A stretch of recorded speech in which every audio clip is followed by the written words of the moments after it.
I think I'm safe to say good evening, ladies and gentlemen, and thank you for coming out to our Barker Election Forum this evening.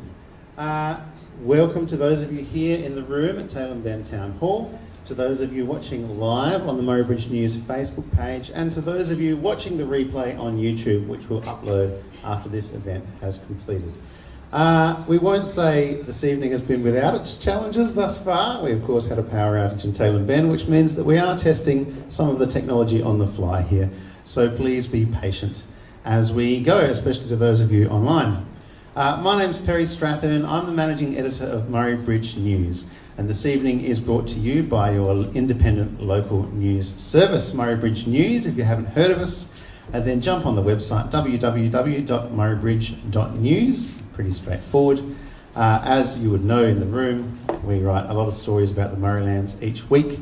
We've just opened an office. We've got a new journalist starting next week, so it's exciting times, and we look forward to sharing more stories with you, including the outcome of this election. I'll introduce our candidates in just a moment. I'll have a small amount of housekeeping first up. We acknowledge that we're meeting on the lands of the Ngurrindjeri people, and we pay our respects to them and their elders past and present, and anyone in the room here with us this evening.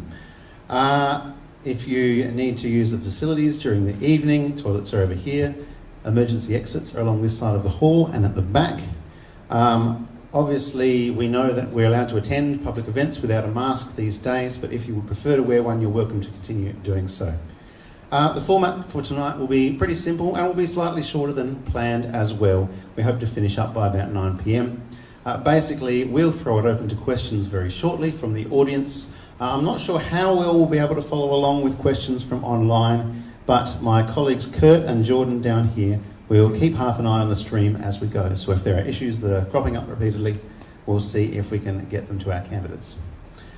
So, our candidates, that does bring us to them. I'd like each of you to perhaps introduce yourselves, who you are, which party you're representing, if you're representing a party, and why you're running at this election. Jonathan, you're right here, so we might start with you. And we're going to check the microphones as we go too. Peri, do you want to pass your mic over? I can pass this mic over. Good evening, so I'm Jonathan Pietzsch. I'm the candidate for the National Party in Barker. I'm from Tintinara in the southeast, and I'm standing because I'd like to see this electorate to be a place in the long term where my children would like to live and raise their families. Mark Brace, I'm the Labor candidate. I live in Millicent. I've been a long-term member of the Australian Labor Party, and I thought it was time for me to put my hand up, seeking to represent good people of Barker. So, I'm Tony Pasin, I'm a candidate for the Liberal Party. I've been the member for Barker since 2013.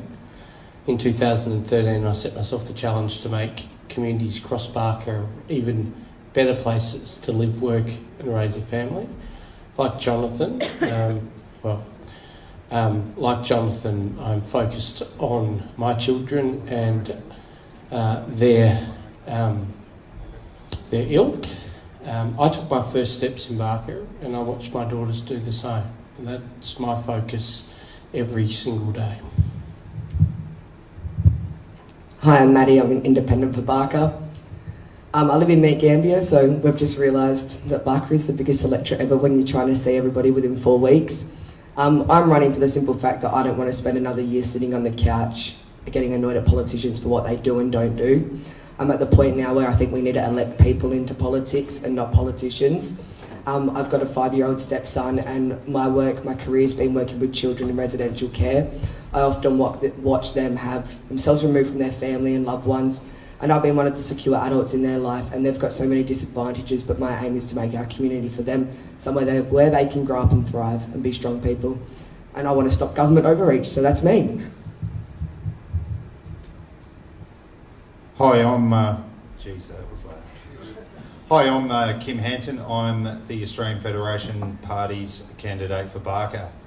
The reason why I am running is because, pretty much similar to Maddy's, I am sick of sitting down and complaining about politicians not doing their jobs in my eyes, not supporting the people or not listening to the people, and in my opinion massive overreach over the last couple of years, which has resulted in a lot of people's lives being turned upside down. My belief is that politicians should be listening to the people, actually being involved in the communities and going and speaking to people, not just going along for photo opportunities, etc. They should be actually engaging and going out, saying g'day, just on a whim, getting out there and knowing every single town, getting involved in what they're doing, their town halls, all that sort of stuff. Anyway, I think I've prattled on long enough. Hi, I'm Rosa Hillam. I basically got involved because I started back in 2016 fighting for water, and I happened to be at a ministerial mixer in Albury, and I realised that I was doing quite well. I had a voice, and at the time I was really angry that we didn't have the same connection in the country for mental health, for substance, for domestic violence, and for aged care, and just health in general. And so on the plane home, I decided that I wanted to push and try and get into federal government, and I thought that I'm just your average person, you know, I'm a parenting grandmother, and I thought that it would be good to just get your everyday person with lived on the ground experience into the parliament. So that's just me.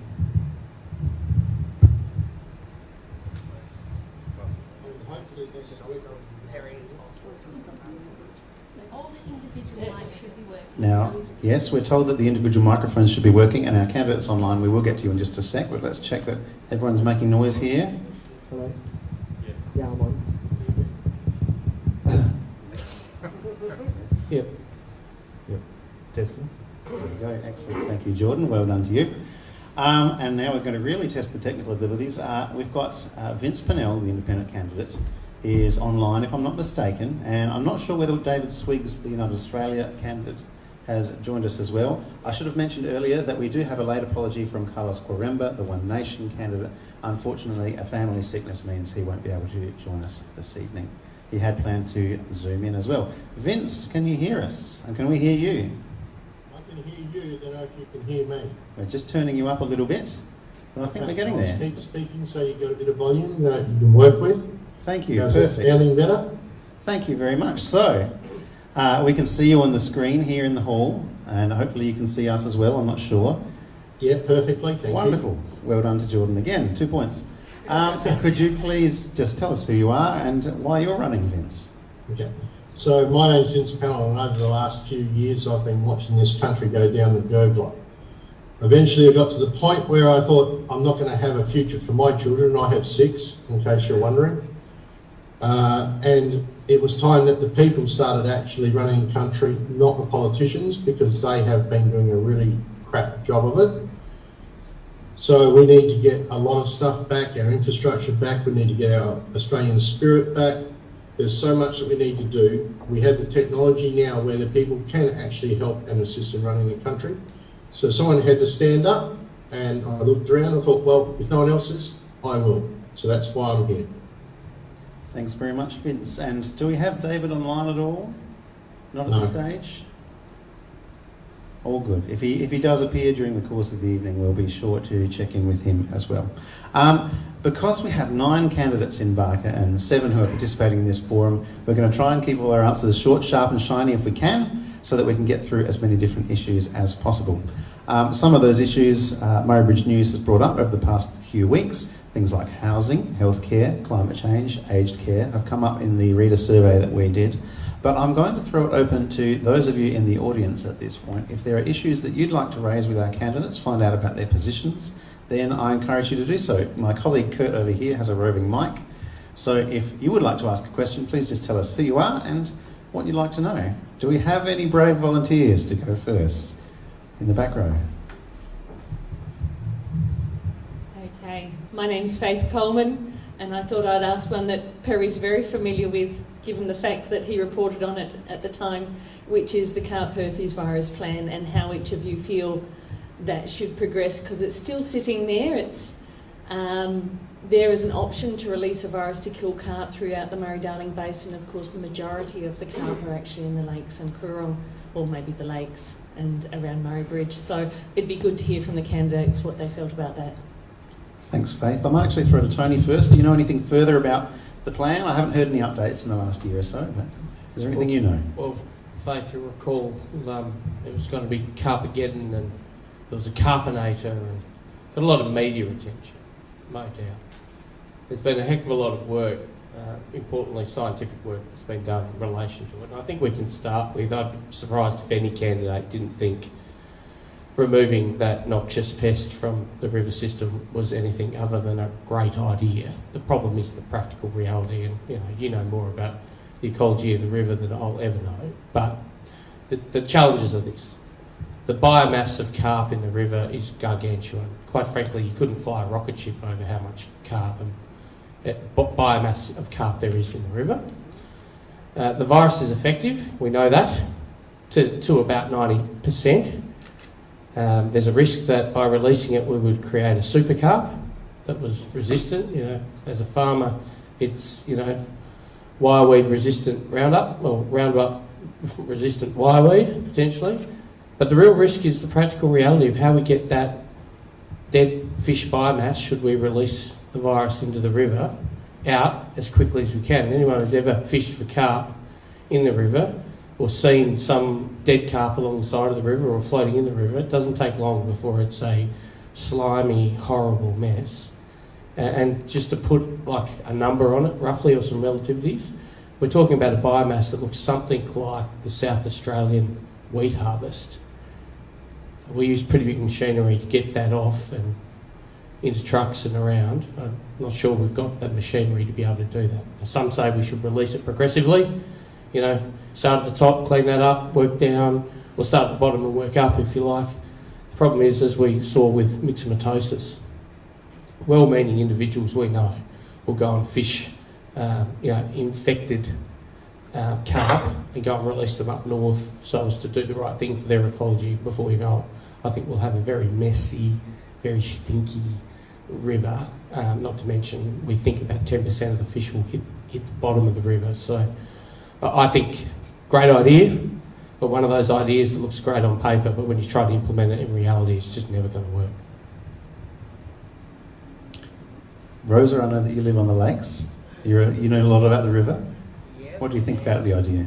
I'm dead against it. The idea originated as a way to get extra water for irrigators originally, and seed money was originally put in by Cotton.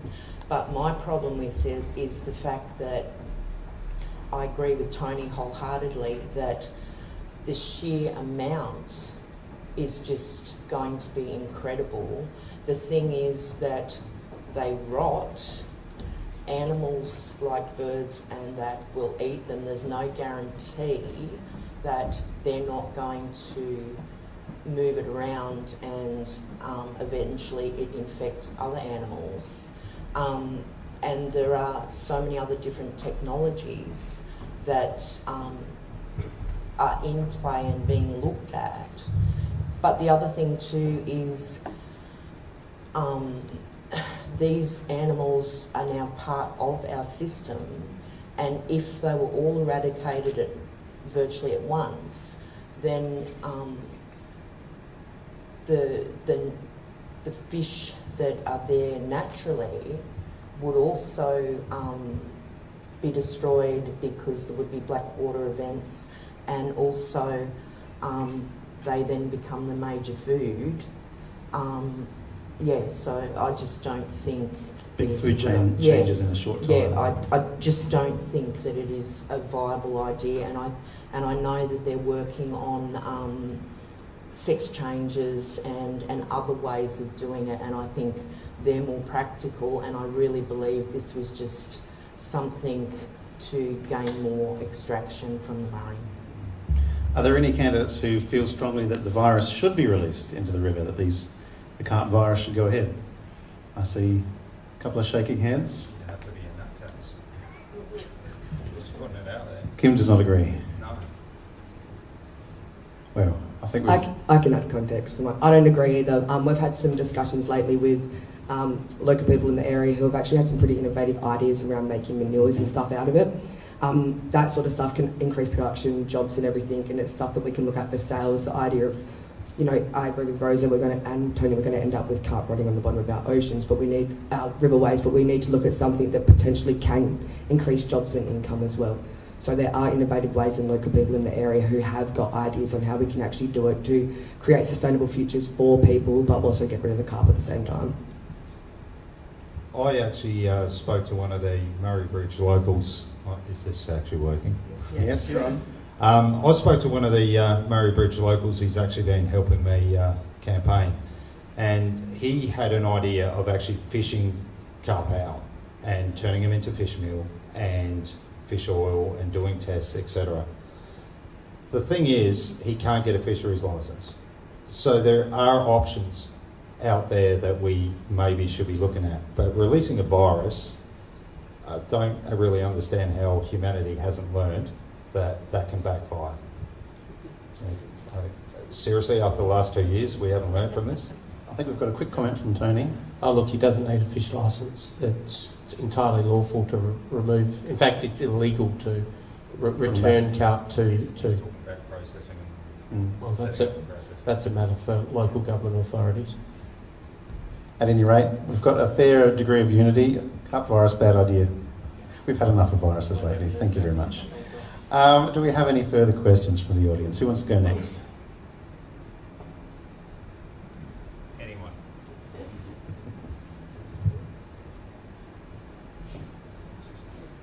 Thanks very much. Could you tell us your name and what you'd like to know? Val Brenda from Malpalonga. This one's about aged care. I have an article here, which I'll just hold up, which bemoans the fact that aged care nursing homes, especially in the country, are rapidly running out of money and please, whatever government gets in, funders. But I worked as a nursing aide for 11 years, back in the 80s mainly, where I can only say that facilities have improved about 300% to what they ever were back in these days when these were the lifters.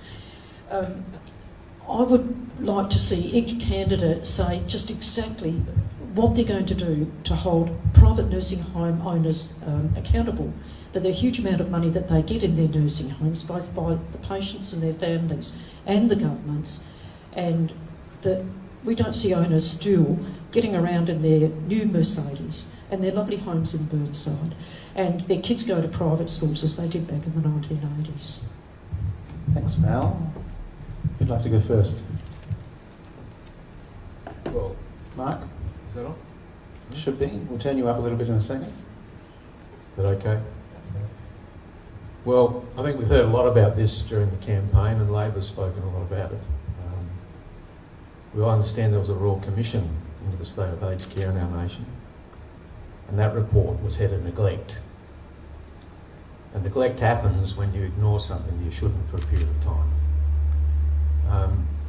I think your specific issue is highly relevant. My personal view, and this is me talking personally, not a party position, aged care, in my view, should be provided by the state, not for profit. And much of it is provided, not for profit. There are a whole pile of providers out there who don't have to choose where their investment goes, considering the value of the share or a return to the investor. That's my starting point.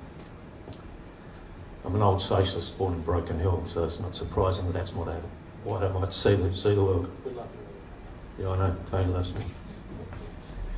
Don't know if that's a good or a bad thing. Labor's got a plan. I think everyone's probably heard about it. It's a real plan. And it's not just about addressing the neglect. It's also about, in my view, a recognition that any community, any nation, any country, in part should be judged about how good we are, about how we deal with our aged. And we haven't done it well enough. We need to do it much better. My wife works in aged care. She's a trainee. She'll hate me saying this. She's looking on Facebook. A trainee. She gets a lot of joy out of the work, but it is tough work, and it's tough work for older people. I'm older than her, but she's aged. We're both getting aged. Labor does have a plan, and part of it's got to be about making those workplaces attractive workplaces for people to want to go to work in. That means their wages need to be competitive. And I understand there is a wage case before the Fair Work Commission about that. And let's hope that something good comes out of that. Now, the Labor Party has promised whatever that outcome is, will meet the cost. The taxpayer will pay. And I think we should. I'd like to think that over time, there will be an improvement, a lift. It's not going to happen overnight. It's been neglected for a long time. It's going to take some time to fix it. It's not just about the wages, though.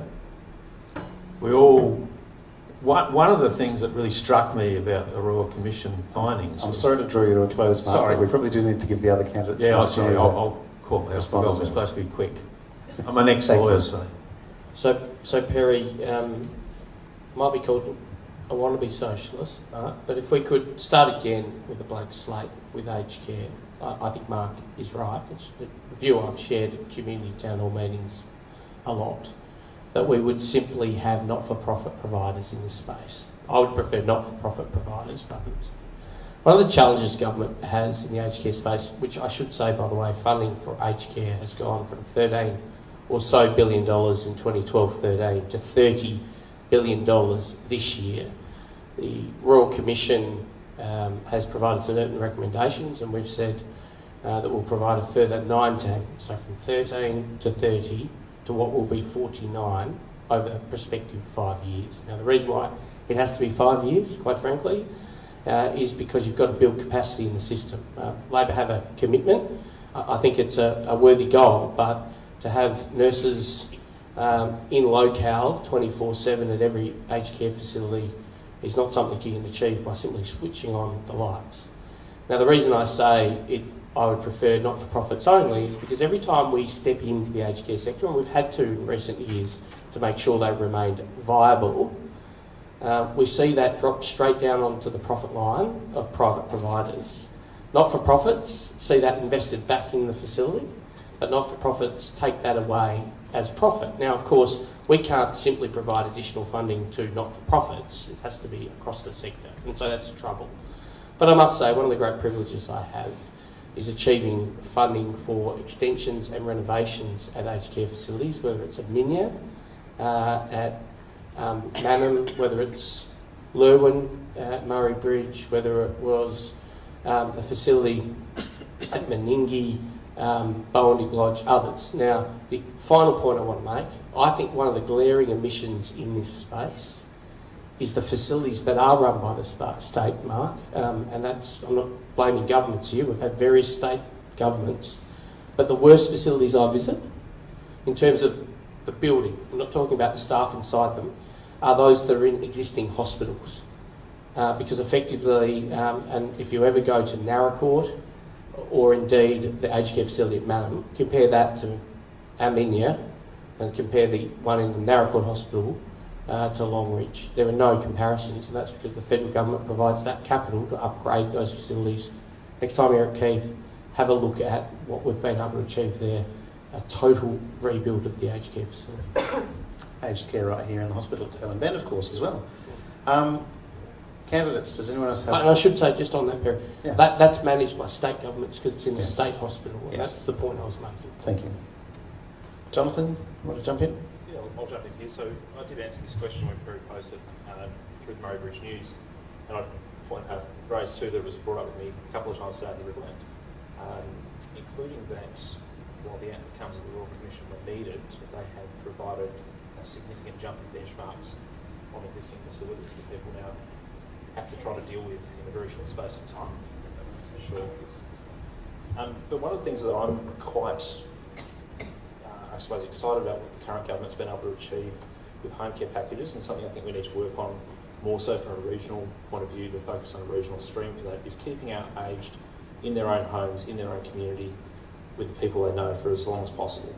and I look at our town, Tintinara, once somebody in Tintinara loses their driver's licence, that almost immediately puts them into assisted care living, probably Murray Bridge. And I think if we can keep them in the community they know and love for longer, that's what we need to be looking at.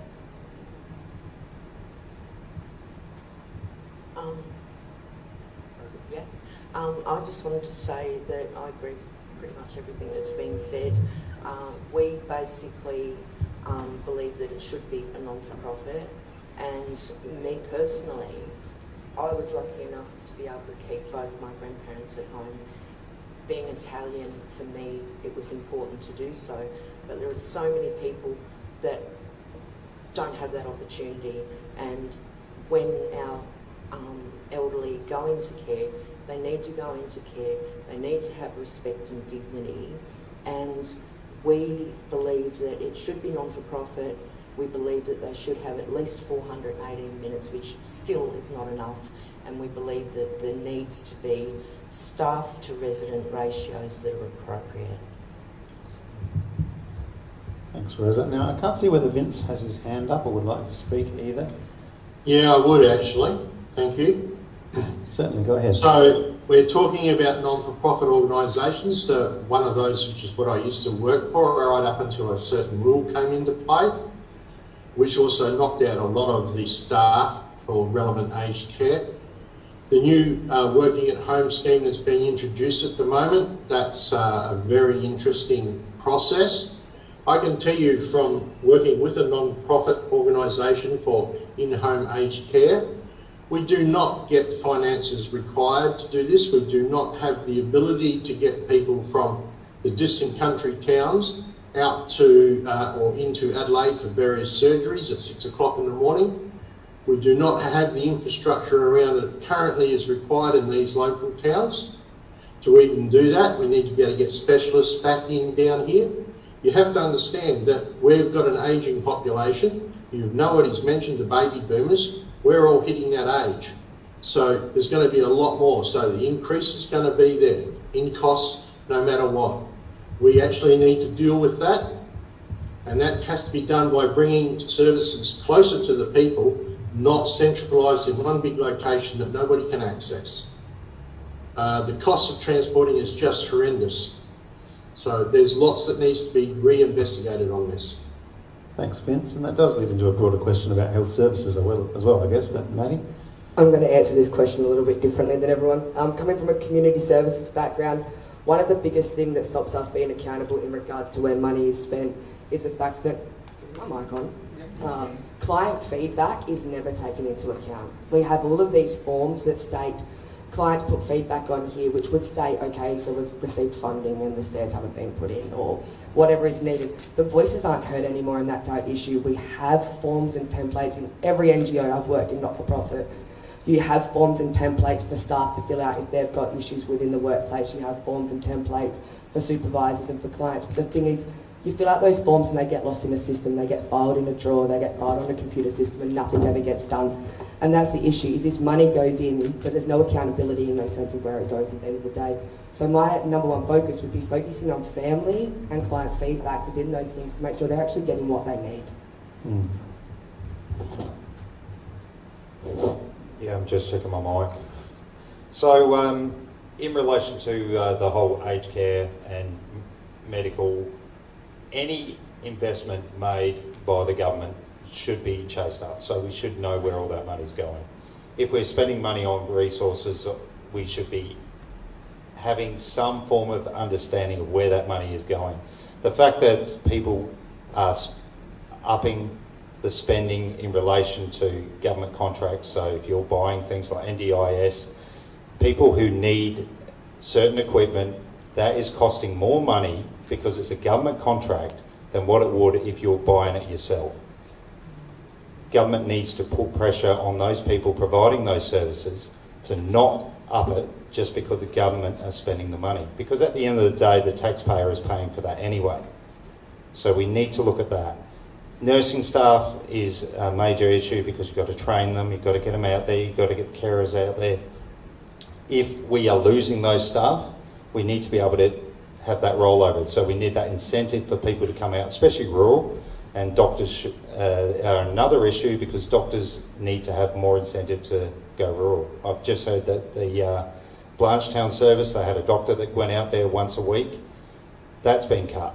So Blanchetown don't have a doctor at the town, so they have to travel obviously to go and find a doctor.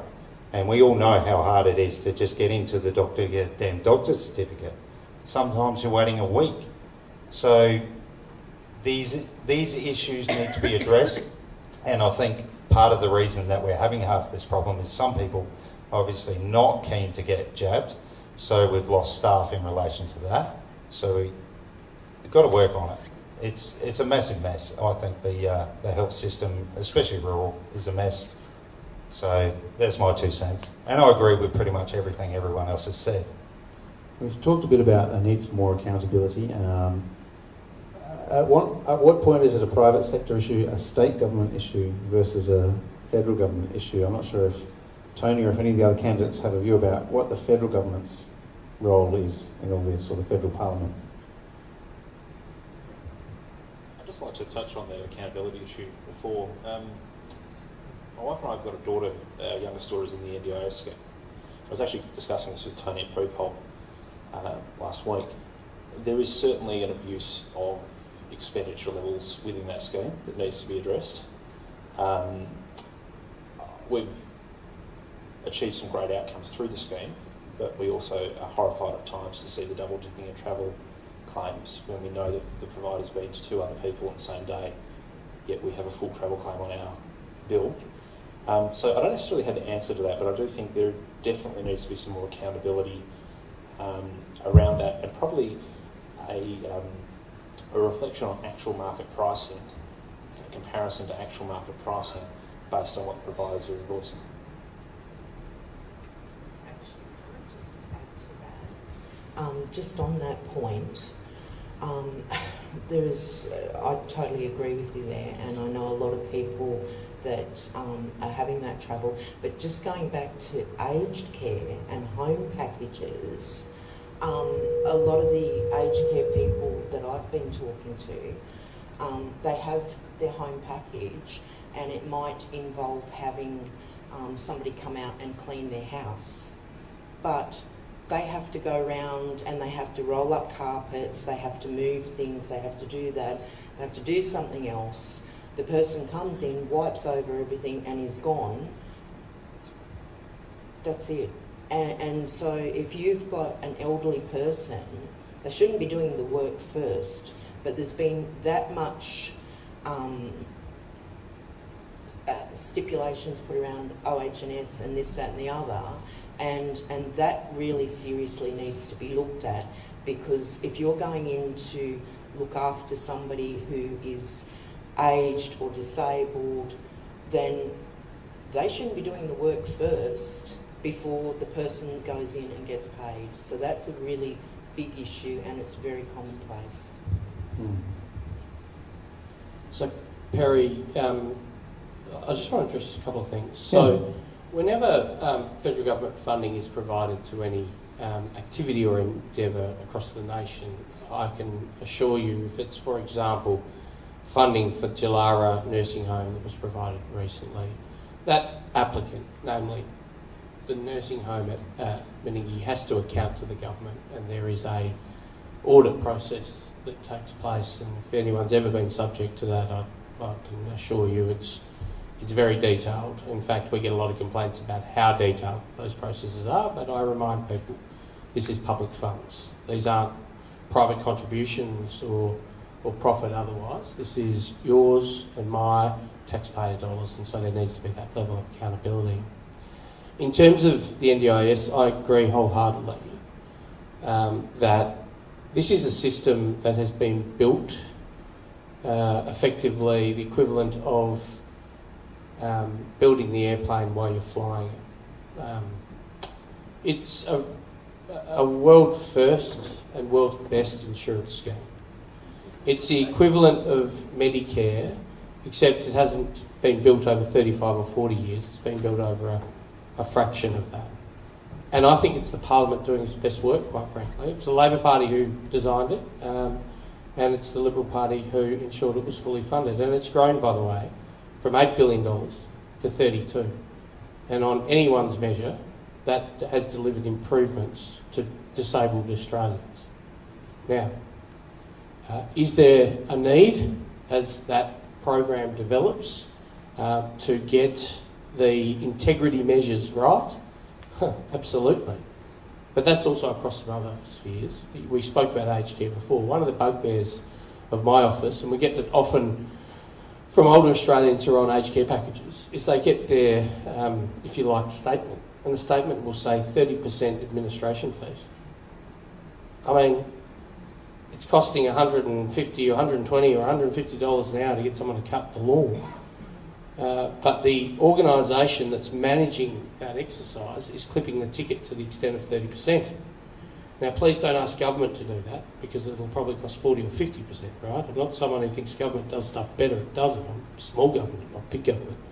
But we need more competition in this exercise. We've got an example locally, not so local, but in the electorate, where the only two aged care providers in the region have effectively indicated that their prices will double.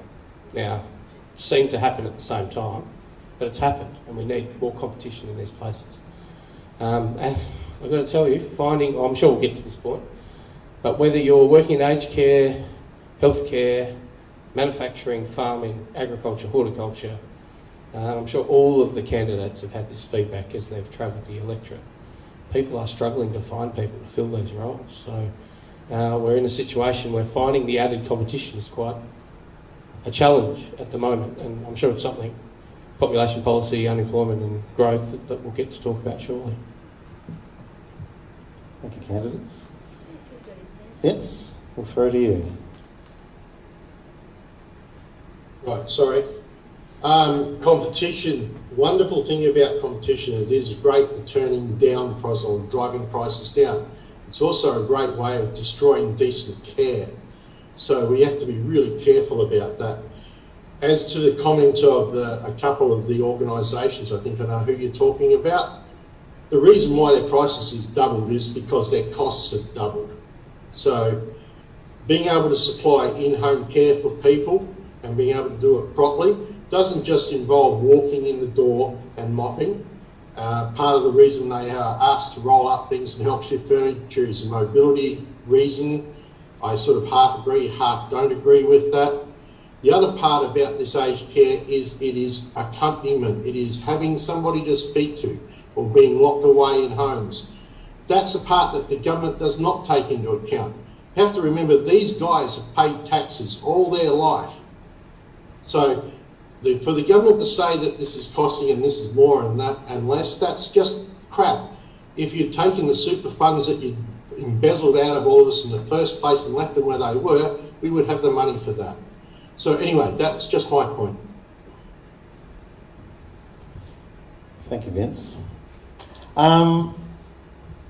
We've talked about aged care for a little while. Are there any other issues those of you in the audience would like to hear about? We might start up the front and then go up the back after that. When will we start recognising male victims and survivors of domestic violence? I'd like to hear ideas and how you'd like to move forward with that, and particularly putting in support services for those survivors as well. Okay. For candidates who might not know you personally just yet. And I'm Melanie.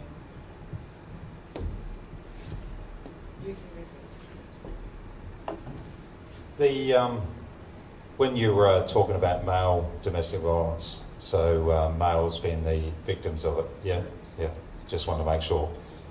Don't normally hear that question because most of the time people don't give a shit. The problem that we're going to face here is most men and most males aren't going to come forward, because I can guarantee you most of the time males that do come forward will get laughed out of a police station because you got no balls, basically. Apologies if you don't like that phrase, but that's what happens. Men are expected to not suffer. This is why I'm asking about support services as well. That I believe that support services should be this across the board. It should be for everybody. if you are in a domestic violence situation, it should not be the typical stereotype that the male is the offender. There are a lot of males out there that get emotionally abused, and that it tends to be... How public is this forum? It's pretty public. So there's control factors, and generally it's if the female's using control, it generally involves nocturnal wrestling. How's that? Is that PG enough? So males are going to need to be encouraged to come forward. Most aren't going to come forward, and the services that we currently have in place for women should be also open to men, and we should be making it both genders, basically. I was trying to pick the appropriate word, that's what I was like. So it should be for both genders, and I support that, and I think it needs to come into play, but again, we've got to encourage men to come out, and most of us won't. So it's going to be a slow process to get us to come forward. Does that make sense? We might go to Mark and then Maddy. We need to talk about it. So I worked as a lawyer for 20 years, worked in the family law area. The last 20 years I've worked as a family dispute resolution practitioner, working with separated couples. And I've done mediation work with many men who are the victim of domestic violence. It's not unusual, it needs to be spoken about. I'm at a conference today, Family Relationships Australia conference in Adelaide. It wasn't directly spoken about. But we need to call out all coercion, all violence need to be called out for what it is. And men, if they happen to be a victim of that, need to feel able to reach out for support and help. So I think we should have a conversation about it, because it's an important issue, and I think it flips into something else. I won't talk too long this time.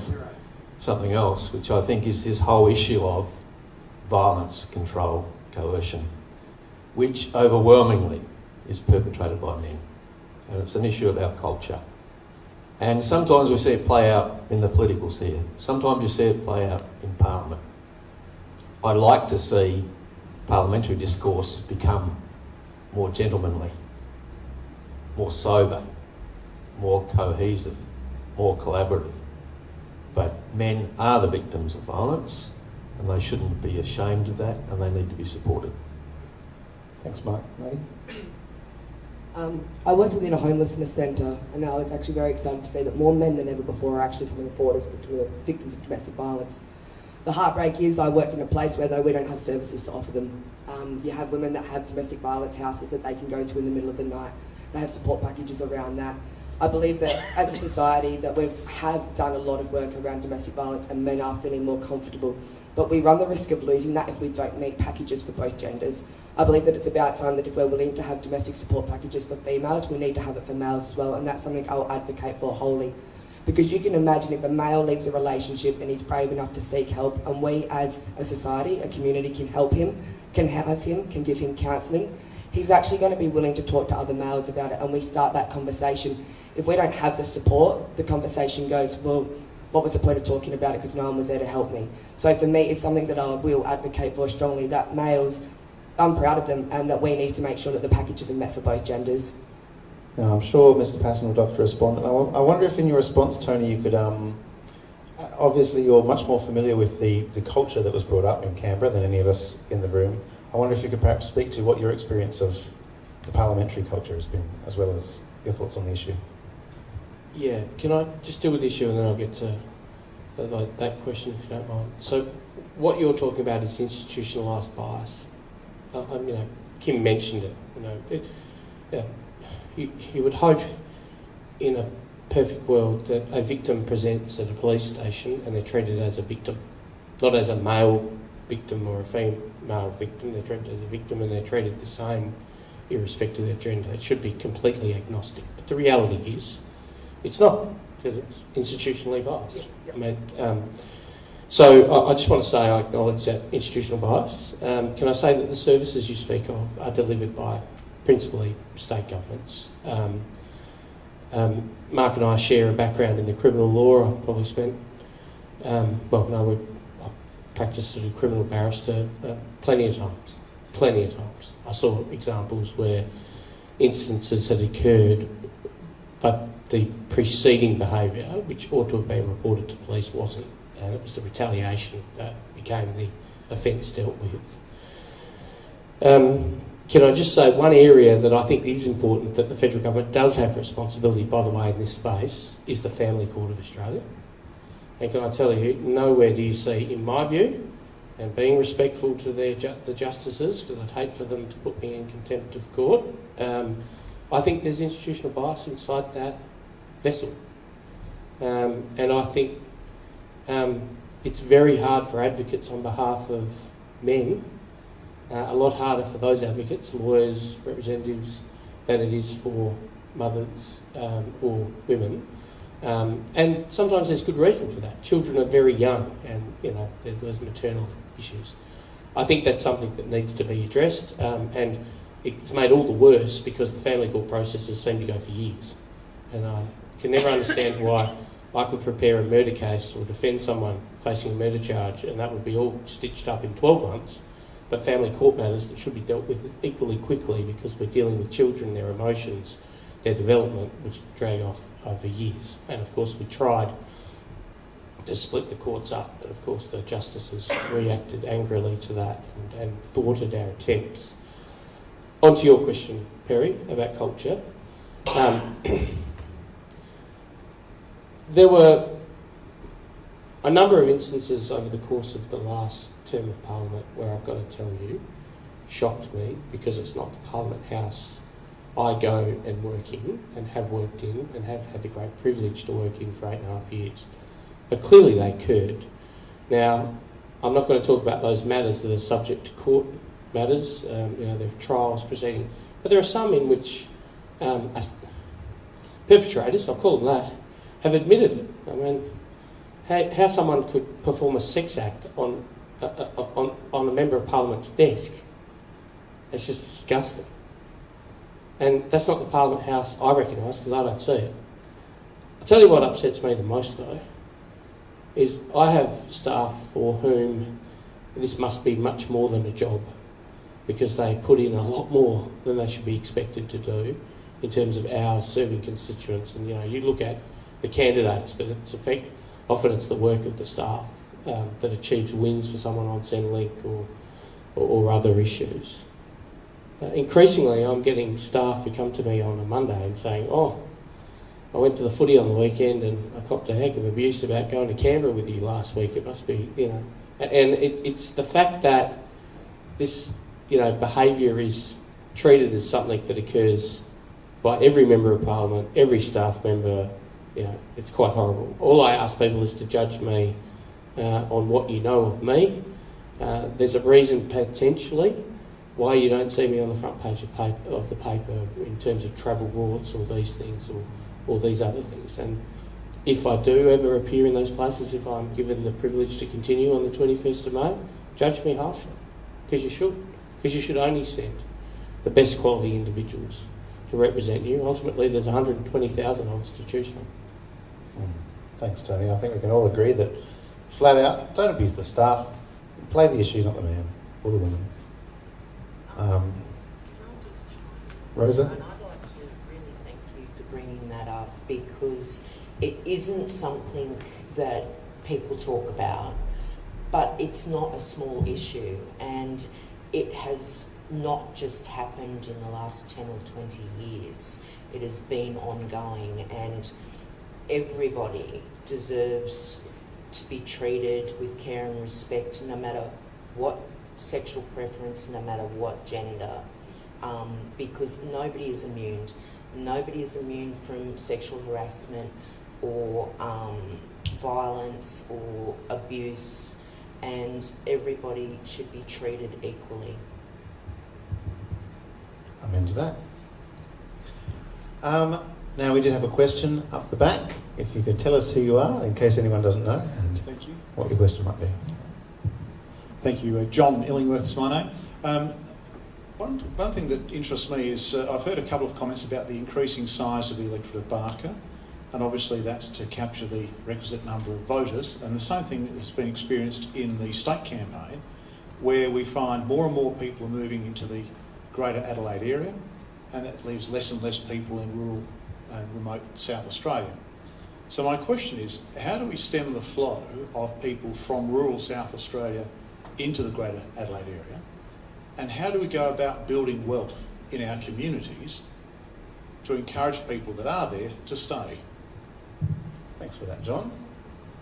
Any candidates want to jump at it? That includes you, Vince. I'm not sure if you've got your hand up, but... Yep, who's going? I did. Vince? So this go right actually ahead. comes back right down to developing and getting primary industries and stuff back into play.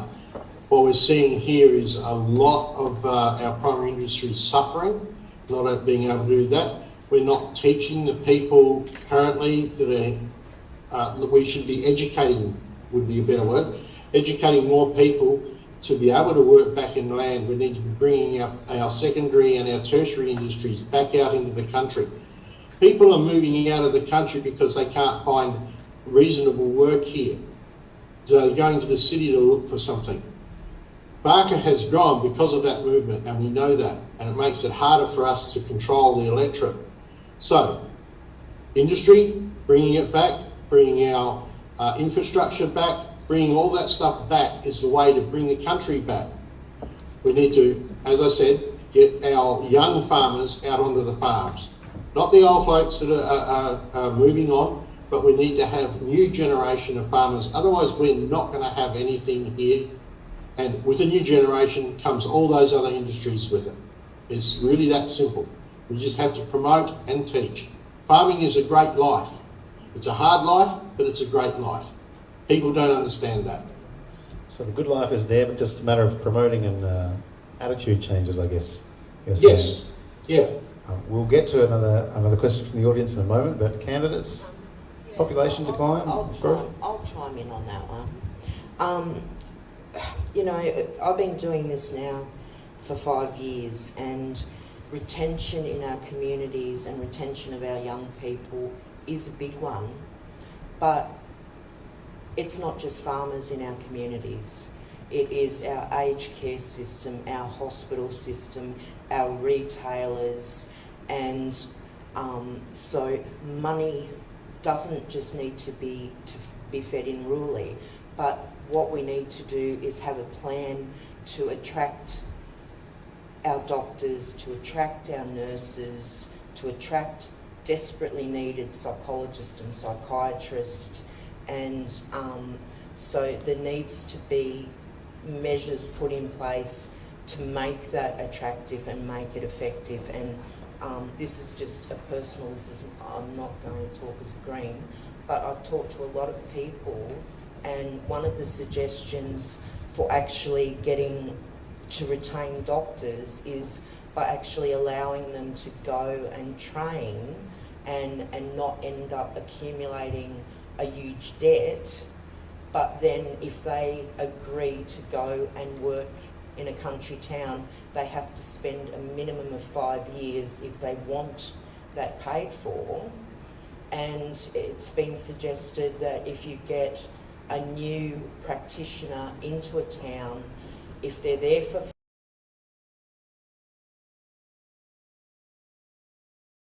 to be able to obtain a car or pay their utility bills while they study. But we also, it sounds sad, but we lock them into being in that community within 18 months. But they also expand their friendships, their community base. They're sitting in another classroom with 20 people. They're building on their network. I myself am part of one of those scholarships and the relationships that I've built, and it's one of the only reasons I've maintained in Mount Gambier. So including more scholarships for people to, you know, that was advertised as an overseas coming into Australia, but we need to look at local people. A lot of people can't afford higher education. So to increase those scholarships, you help people stay in their community, we higher educate them, we increase employment, and all around I think it makes people more valuable community members. So for me, it'll be increasing those scholarships is one of the important things I think as well. Thanks, Maddy.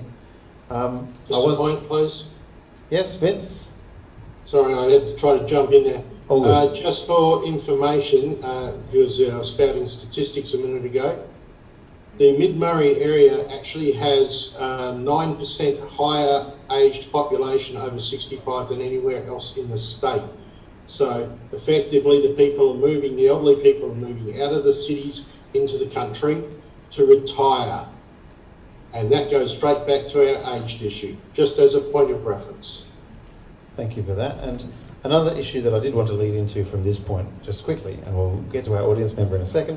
Someone online has asked about housing. Now, we've talked about this in an article on Murray Bridge News a couple of weeks ago, so I encourage you to have a look at that and read the candidates' responses. But someone online has asked, anyway, if you could perhaps summarise in a few sentences. I don't know if that's possible. But what can we do to increase the supply of housing in our communities? It's a critical issue that people can't move into the region because there's nowhere to move.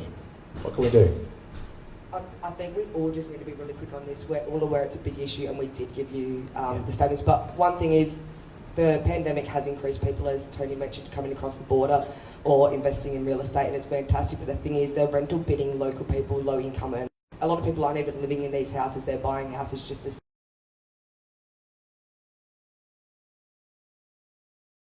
We did 4 years of starts. In 6 months or so, 2 years of starts in 6 months or so.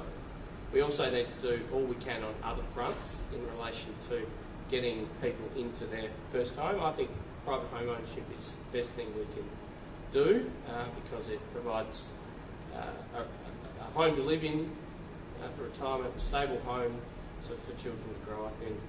I think there are a number of policies, the government guarantee, buying a house with either 5 or 2% deposit, government guaranteed, otherwise, based on whether you're a single parent or not.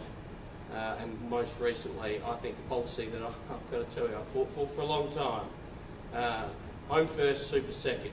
I've always thought it batshit crazy, quite frankly, that we would lock young people's super up in an asset you can't access when all they want to do is buy a house.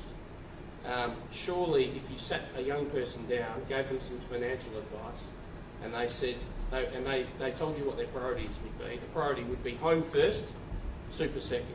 The challenging cases I see with people on fixed incomes are pensioners, and I worry about people in Sydney and those kind of, are people who are paying rent. People who are paying rent on those fixed incomes are doing it incredibly tough, and if we can get people in their own home, then that's not a challenge the other side. But I've got to say, 176,000 across the nation from home builder, 300,000 in total via home builder and those other schemes. There needs to be more done. The challenge in places like our communities is there's not enough capital growth. Investors aren't flocking to Tailem Bend, to other communities to build large-scale developments and rent them or sell them, because they can do it in other jurisdictions where they achieve higher capital growth. I mean, they do quite well on income. Rents, they're very, as Maddy says, they're very expensive. A lot more expensive in other places, but they're relatively expensive. They think, why would I invest in Murray Bridge when I could invest in Mount Barker or a house Adelaide that you built in Mount Gambier for $300,000 5 years ago is probably worth $320,000. The same house in Adelaide might be worth $450,000 by now, and investors respond to that. And we haven't made it any easier, by the way, with the Royal Commission on Banking. The Royal Commission on Banking has made banks even less likely to give young people a start, and that's just where we find it. Candidates, you want to jump in? Tony's correct, but the thing is, we can build as many houses as we want, but if they're out of your payback and unaffordable, a young person, I myself don't own a home, and I've worked full time since I was 17, and that's a lot of my life circumstances that have affected that. But the thing that we've got is we do have some young people who may have rented for 10 years and have continually paid their rent on time every time, and they could be paying $350 a week. We need to lower that initial deposit and also take into account their rental history. If they can pay their rent for that long, they can pay their mortgage. Thanks, Maddy. Jonathan, I think you want to jump in? Yeah, I'd acknowledge what Maddy just finished with then, and also what Tony talked about. I think the announcement regarding the superannuation was fantastic, and credit where it's due. And I think one of the criticisms we've seen in the last 24 hours about it is that it will detrimentally affect superannuation. Whereas I don't think that's going to be the case with the requirement when the house is sold to put it back into super with any capital gain. So it really is a win-win for young people, and the not so young that are in a position to look at their first home. I think when you look at some of our, while the housing prices are increasing and rents are increasing, when you look at the amount people are paying in rent versus what they would be paying in repayments on the capital value of the houses in the region, they are far better off being in their own home in most cases in the southeast, for instance. And I think that's where this proposal from the coalition is a really good outcome, because it could see people going there sooner. One of the other issues, which isn't something that as a federal debate we can really deal with, is zoning in regional South Australia, particularly in the smaller towns. There is quite a landlocked shortage of blocks to build on, that there isn't even basic supply of land, and I think that does need to be dealt with. And the other thing that I'm sure we can all acknowledge is supply chain issues. We're currently trying to get a house renovated on the farm and talking to the builders about that. They're going through stages where first they couldn't get timber, now they can't get gyprock. So there's a number of houses that are just sitting there, almost finished, but not quite, and they're all in the same boat. True. Kim? I haven't got much more to add to it, apart from one of the ideas that AusFed's got is trying to get first home buyers into the market, because everyone wants to own their own home. It's the Australian dream. So one of our ideas is to take away stamp duty for those first home owners, because stamp duty is a massive killer. For a lot of people, stamp duty literally can stop somebody from having that deposit or having the ability to get into that market. So that is definitely something that we're strongly looking at and thinking that would be the way to try and get those first home owners. But again, we've got that shortage issue on building products, but hopefully now that lockdowns, etc., are sliding back, that those supply chain issues are going to ease, and we'll start getting those produce into place so people can build their damn homes. Kim, I agree with you totally on stamp duty. Unfortunately, and it's a tax levied by the states and not the Commonwealth. So I knew you were going to throw that one. no, well, I mean, sometimes in this campaign I've been wondering whether it's been on delay since the state election. But it's important that we point out the federal government does not levy stamp duty. That's the reality. We can certainly have an input into the states and try and affect and get that happening. And you do that at state elections. Okay, but I believe in some cases along here we actually perhaps need to relook at how this is all going to occur. A lot of the taxes, we play state against federal, federal against state all the time. This has got to stop. Let's just start getting something, bringing it back to say a 2% expense tax so that everybody else across the spectrum, whether they be businesses, personal, whatever, are paying a particular premium. Get rid of all the other taxes and make life more simple. This would actually bring more income back into the people's wallet. And you can shake your head whatever you like, Tony, but basically this will bring more income back into people's wallets. They'll give them somewhere between a 30 or 40% pay rise. That's more money that people can spend. That's going to create more industry. So effectively, that's something that we need to do. Now that's done at a federal level, and that's where we're talking today. Okay. As far as housing is concerned, my son cannot even get a rental home in Adelaide so that he can work there. So I've got my 20-year-old living with me. So I understand that totally. Thank you. Thanks, Vince. We might go to Rosa and then Tony, if you have a brief. No? I'm going to just stick to straight policy to be quick. Okay, so the Greens have a policy to build 1 million homes over the next 20 years, 700 and basically start a federal housing commission again. 750,000 will be low socio-economic housing that will be affordable for people. 150,000 will be for service workers like nurses, emergencies, just any sort of emergency service worker. And the other 150 will be shared ownership. So it will be a very similar thing. It will be a partnership between the government and the person that's buying the house. They also, that project in itself will create 45,000 direct jobs and 90,000 indirect jobs, which will also help the flow-on effect. They also want to look at trying to get long-term rentals again for people and capping rental prices for people, because too often now they're very short-term rentals, so they want to look more like Europe, where you can rent a house long-term, you can make it a home, you can put a photograph up or have a pet or have children or whatever. So that's just really quick. Thanks, Rosa. No, okay. Peri, I'm really pleased we've got to taxation reform. I'm someone who's voted for every single bill in 8.5 years that has ever proposed a reduction in taxes. I don't think anyone in this room likes tax. Nobody does, including the federal member for Barker. And I'm very pleased to say that Parliament is moving to a space where Australians will no longer have to deal, about 90% of Australians will never have to deal with bracket creep. That is, Australians, once we implement the most recent budgeted tax reforms, Australians earning anything less than $250,000 will pay a marginal tax rate of 30 cents in a dollar. Now, I think that's a great thing, that we're not going to be dealing with bracket creep. But we need to be sensible about these reforms, and I'm sorry, Vince, but I thought I heard you say effectively a flat consumption tax of 2%.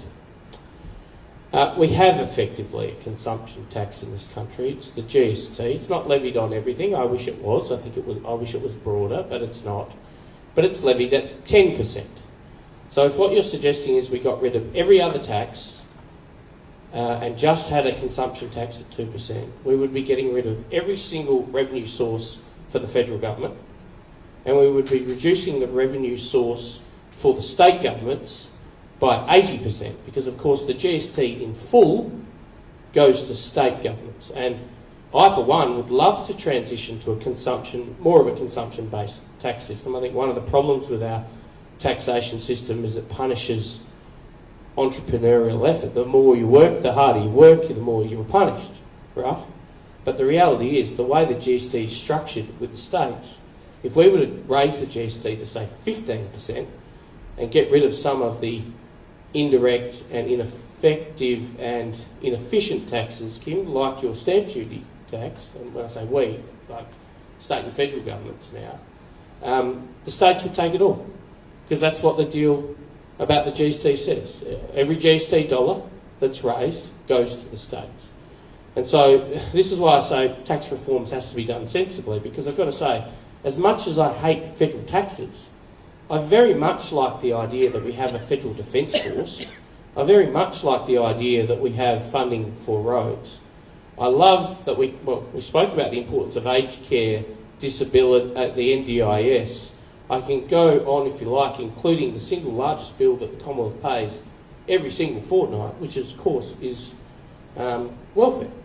So it should be the case that we support Australians as they seek to find employment, and other Australians who aren't perhaps able to take up employment. But that's why it's important we have these debates sensibly. And I'd love to put my hand up and say, absolutely, I'll support a 2% consumption tax and no other taxes. But to be honest, I think I've highlighted that that would not be in Australia's national or best interest. It's an expenditure, a tax basically when any money moves between any locations. So that means that everybody is treated basically equally, including the $2 billion moves that companies do. That's where a lot of the revenue comes in that we currently don't see. So yeah, there probably needs to be more investigation into it, but don't dismiss something because you think it doesn't work. You go and have a look at the figures, you'll probably find it does. I think that we might have to agree to disagree on this point. I do want to give Mark an opportunity to chime in. Go back to the housing issue and putting aside who's responsible. I think it is important that we address the need for social housing in the nation. And if it's the federal government paying for that or providing for that or contributing to that, I think it's important we do it, because it's not for everybody. The Great Australian Dream will not happen for everybody. And I think we need to ensure that for people in our community who are never going to be able to have their own home, that there are choices for them. And of course, public housing can be regulated and controlled, and it's a travesty and a real shame to me that the Great South Australian Housing Trust has been allowed to live on the vine to a large extent. It was a world leader in lots of ways, and it's really sad because there's so much of it all through the regions. We all know the houses, and it's a tragedy. So I think we should look at that supply side, not just in terms of people purchasing, but also I think there is a place and a need for social housing for those people who are never going to be able to afford to buy their own home. Thanks very much. Now, we do only have time for probably a couple more questions. I know the gentleman up the back in the polo top here raised his hand some time ago and has been very patient. So if Kurt can bring the mic around, if you could tell us what your name is and what you'd like to know from our candidates. Hey, I'm Nathan McArdle. So there's a couple of things with the farmers,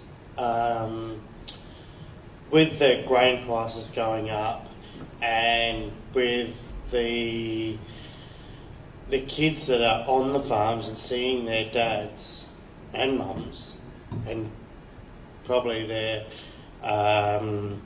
grandparents struggling for so long, trying to get the cost of feed, super, other things that run the farm, and still at the end of the day seeing mum and dad struggle.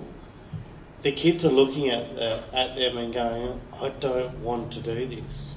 I don't want my life to be struggle. I want mum and dad to possibly sell the farm and retire and being able to live off their retirement. And so the kids are going away, and blokes and daughters are going, I don't want my mum and dad to do this anymore. I don't want to do it anymore.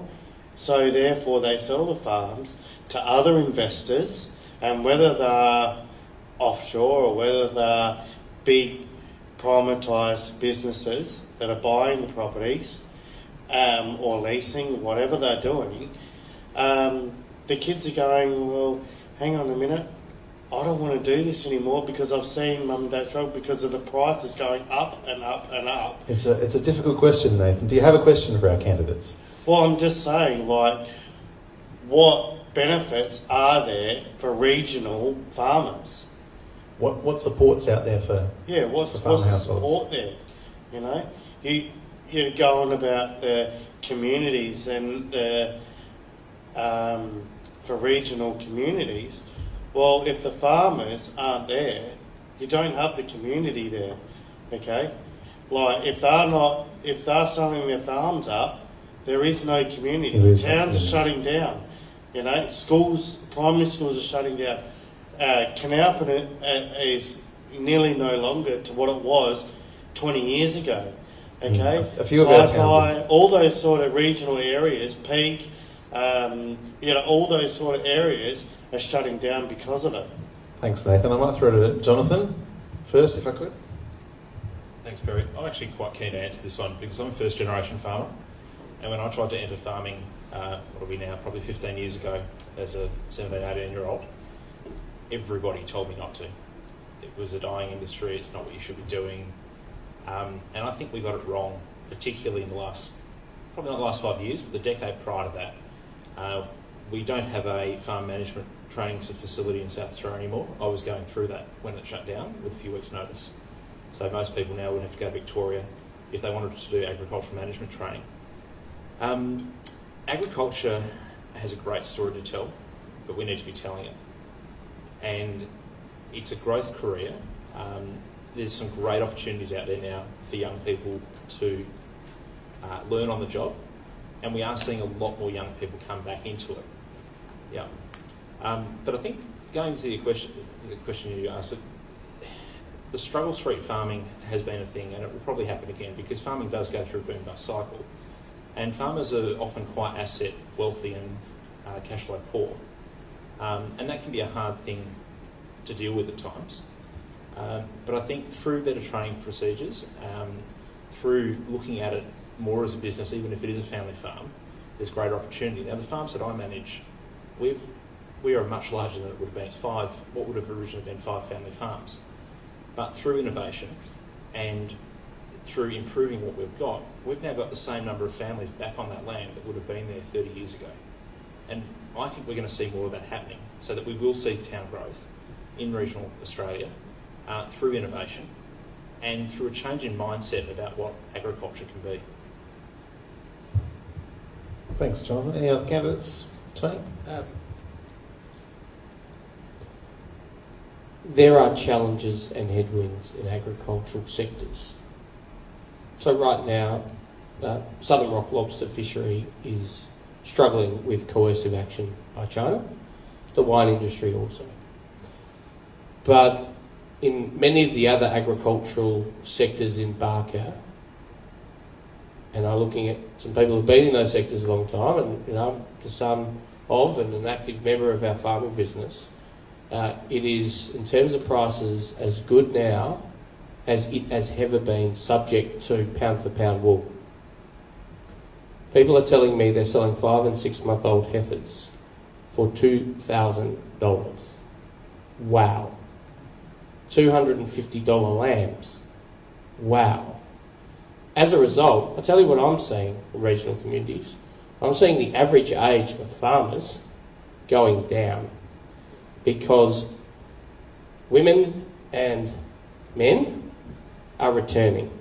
I'm seeing accountants, former lawyers, others going, you know what, why am I busting it at KPMG when I can go home and work with mum and dad, take over the farm? And I'm excited about it. Now, I'll tell you what's driving that. And what's driving commodity prices are the free trade agreements that we've been able to secure. We produce much more food and fibre in this country than we could ever chew our way through. And we have to export it to the world. And for a very long time, agriculture was treated as a second fiddle as we negotiated trade agreements to protect our car industry. When we finally moved away from that, we could do fair income and serious agricultural FTAs, and we've done them. And just as an example, when the UK turned their back on Australia in the 70s and joined the common market, it broke the heart of farmers. I know that. And it caused a lot of pain. We've now signed a UK FTA, and we've, in the meanwhile, gone and got markets all over the world, including some that don't want to trade with us at the moment, but in terms of a lot of those other commodity prices, all over the world.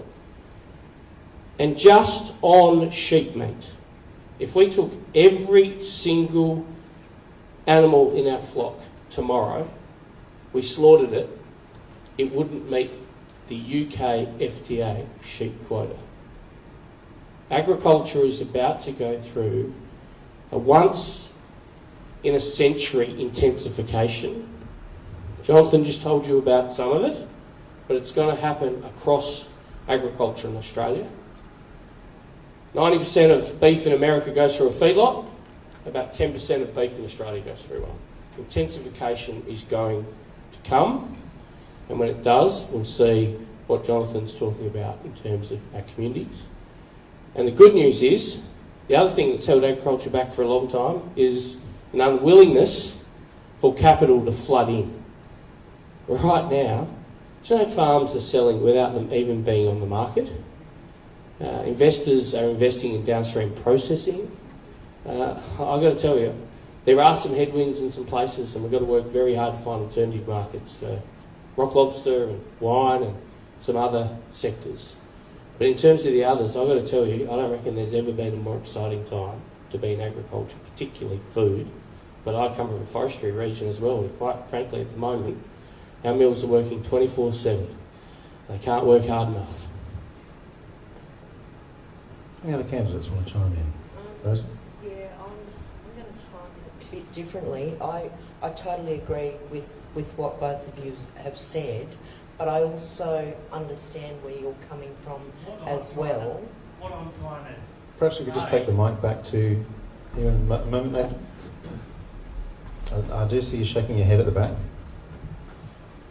What I'm trying to say is you come from a place where high rainfall lobster along the coast. What about the Mallee? Yeah, sure. The Mallee area is low rainfall, and that is where, like, we're right on the brink of it, right? And that is where the low rainfalls are. That is, and like I said, small towns are shutting down, schools are shutting down, and you're from Mount Gambier, which is high rainfall, high forestry, lobster. They've got the Coonawarra right there. That's all very well and good for you, Tony. But what I'm trying to say is, from here through the Mallee, which we're all talking about, which we're all here about, and that's what I'm trying to say. The most marginal country in Barker is the Northern Mallee. I spent some time with Bernie Lehman at Peepinga recently. My first question is always, to any farmer, what has happened to land prices? I'll tell you why, because it's a data point. If land prices are going up, that means there's confidence in the sector. Do you know, in the last about 8 years, land prices in the Northern Mallee gone from $50 an acre to $500. And do you know what's driven that? Innovation. Those guys in the Northern Mallee are the best farmers I've ever met. Uphill and down dale. They take about 4/5 of no rainfall and they turn it into mechanised starch. Wheat, principally. And that's what's driven that price increase. And so, mate, I might be from the southeast, but I spend a fair bit of time all through the electorate. I'm passionate about farming. I'll tell you why. Disclose an interest. When I retire from this job, that might be on the 22nd of May, which happens to be my wife's birthday. She might think that's a great present. She might get to see me. But I'm going farming. It's what I want to do. The girls in the office here are laughing because it's all I'm ever talking about, in my downtime. I want to farm. And so I take a deep interest in this stuff. And the intensification is coming. And it will not necessarily redress all the scale. So every farmer in Australia is seeking scale. Headers are bigger, tractors are bigger, paddocks are bigger. It's productivity, right? And so very, very small communities, just like, we used to have the, District Council of Mount Gambier East and District Council of Mount Gambier West, those days are gone. So some of those communities will intensify in regional centres like Loxton and others, but I think there's strong prospects for growth. What I was going to say, because I'm coming from a little bit different angle, but one of the things that I was going to say is the fact that there are farmers that really do struggle, and especially in areas like yours, and with the climate changing, with the changes in the weather patterns, it's getting harder and harder to know when you can break the ground or when you're going to get anything happening. And the other thing too is and we had the same problem, because I live in Meningie, we had the same problem with fishermen. When there's a problem, when you've not got any cash flow coming in, you cannot, because of your asset, actually access any sort of government help, because you're above that threshold. And we had the same problem with fishermen when we had problems with the seals and they couldn't get anything. They couldn't get any money either because they had their licences and they had this and they had that. And so I fully see where you're coming from.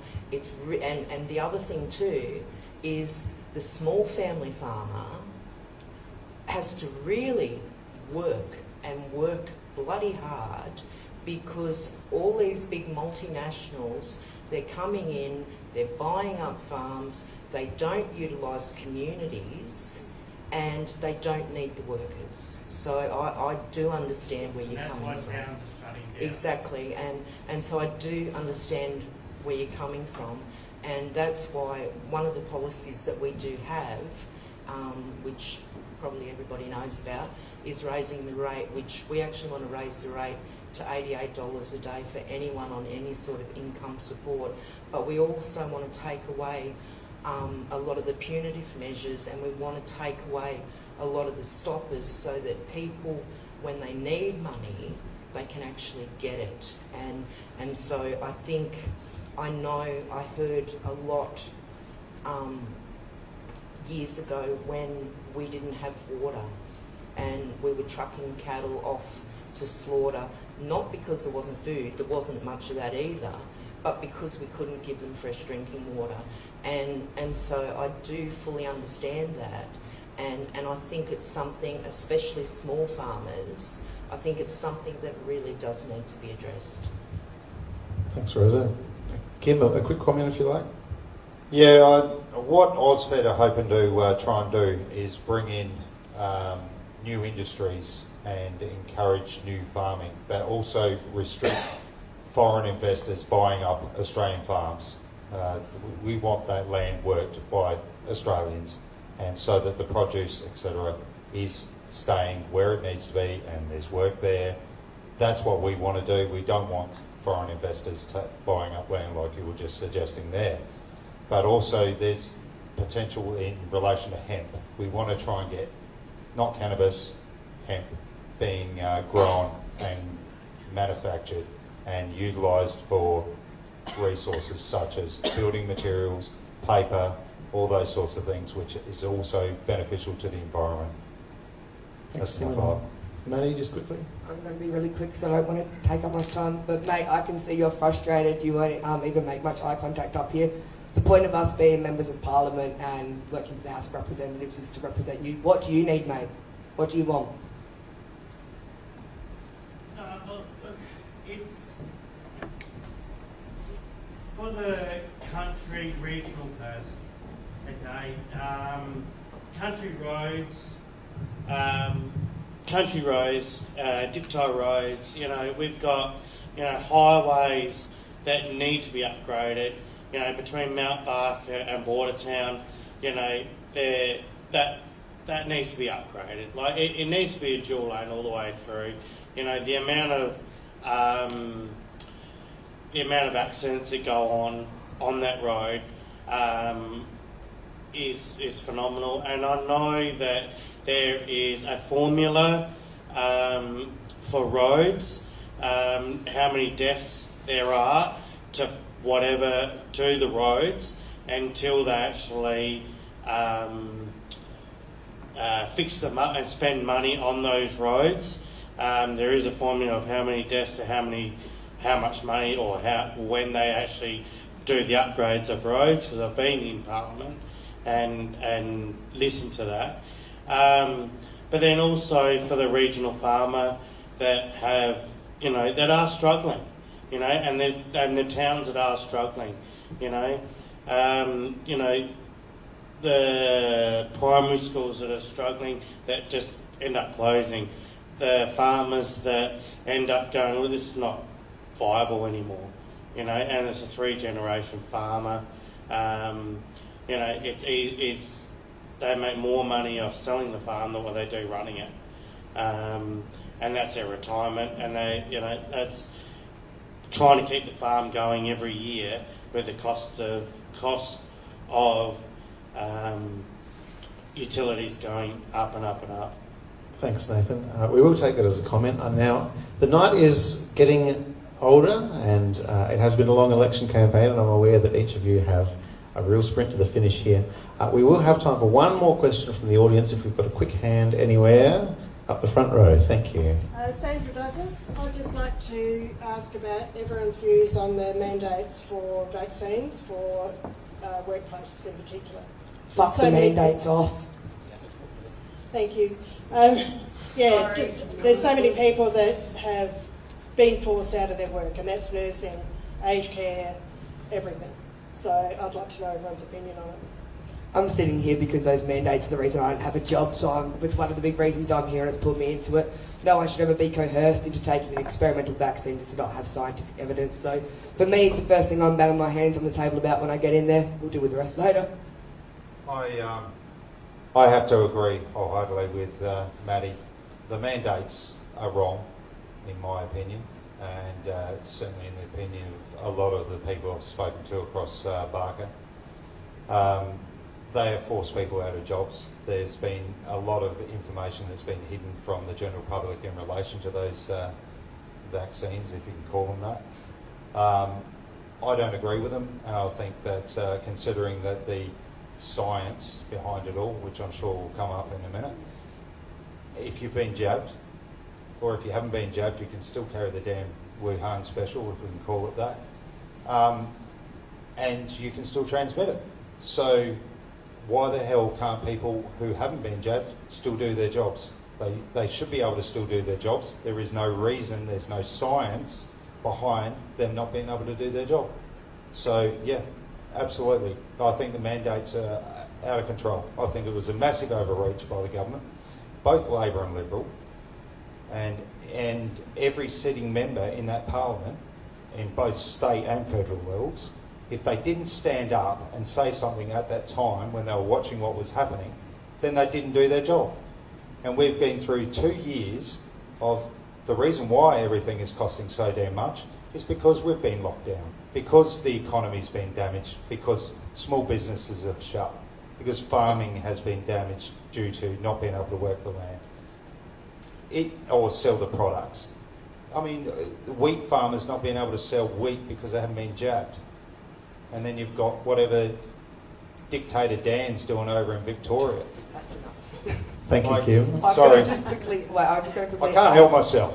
A lot of our staffing crisis, aged care, disability, residential care, hospitals, a lot of that comes down to mandates. We can flock in, Liberal or Labor, any government that gets in, we can flock in X amount of millions of dollars to fix our staffing issues, but quite frankly, there is very trained and qualified staff sitting there that have put in 20, 30, 40 years of their heart and soul into a job that they can no longer do. Yes, I support it being choice. If you want to be vaccinated, let it a choice, but do not take away someone else's job for something you can still transmit. And those people that have been stood down should be given their damn jobs back. It's plain and simple.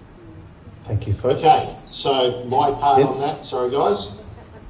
It's, do I only just appear so you guys don't get to see me what I'm reacting to at all? It disappears off the screen, is that right? Apologies, we can't see you while the other candidates are talking. But we can see you now.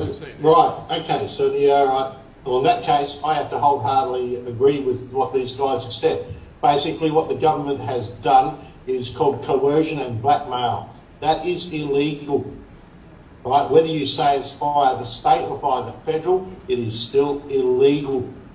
And if a government is doing illegal stuff, like forcing people to have an experimental vaccine or not have their job, and I am speaking as one of those who doesn't have a job, it's illegal.